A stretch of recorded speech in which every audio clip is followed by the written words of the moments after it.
Good morning.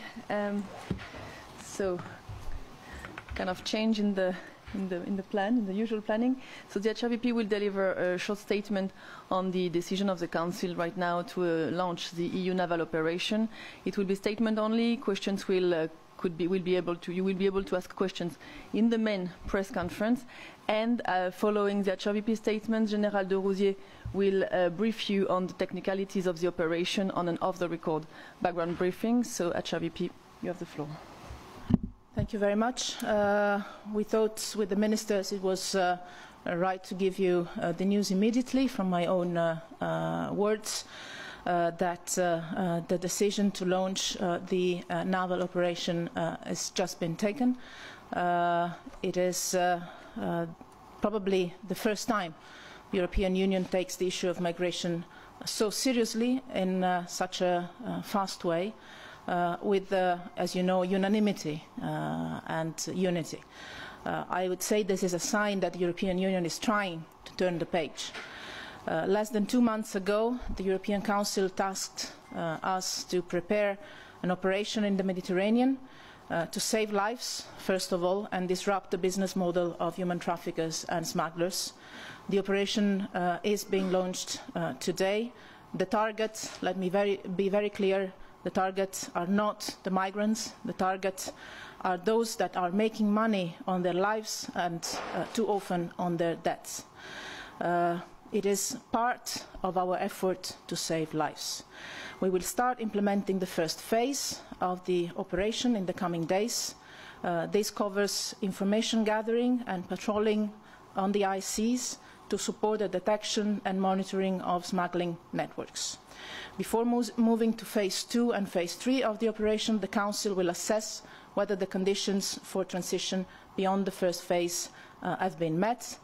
This doesn't mean a passive approach, but on the contrary, as you have seen in the last weeks, myself, together with all the ministers, we've been working both with our regional partners and the UN framework to make sure that this can happen in the most reasonable time we can foresee. But this is just one part of a bigger strategy. This is one part of the work we are doing.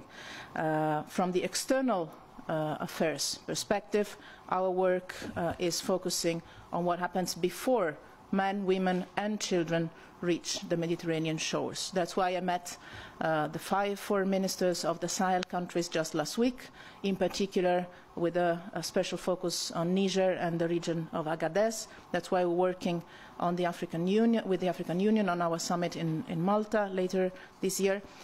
And with the African countries in particular, we're working on economic opportunities, employment opportunities for the young people, and the control of the borders and international criminal organizations. We also work on an everyday basis on the root causes, namely poverty and crisis and conflicts, in particular Syria, in Yemen and in Libya, as well as with the UN agencies dealing with migrants and refugees in countries of transit. Let me say that the European Union is the first contributor to the IOM and the UNHCR, and they are still working in Libya to assist migrants and refugees, and we're working very closely with them in this respect. The naval operation will be conducted in partnership with our international partners, with countries and organizations. Let me thank all member states for their unanimous decision to launch the operation, in particular those that contribute to the operation from north, south, east and west of the European Union. That's also a way of being united, under the command of the operational commander, Admiral Credendino, and a particular thank to General de Rousier that has been working in a fantastic way in these 2 months and that will answer to your technical question. Let me also say that this naval operation is part, as I said, of a broader external strategy on migration. External part of our work is effective only if it is in conjunction with an effective internal strategy. Because when these people knock on our door, these desperate people knock at our door, we cannot avoid the question on how to welcome them here in Europe. This is a question not for the foreign ministers only. I expect the European Council later this week to give an effective answer to this question. And with this, I leave you to the technical briefing, and I'll meet you around 4 o'clock this afternoon on all the rest of our work. Thank you very much.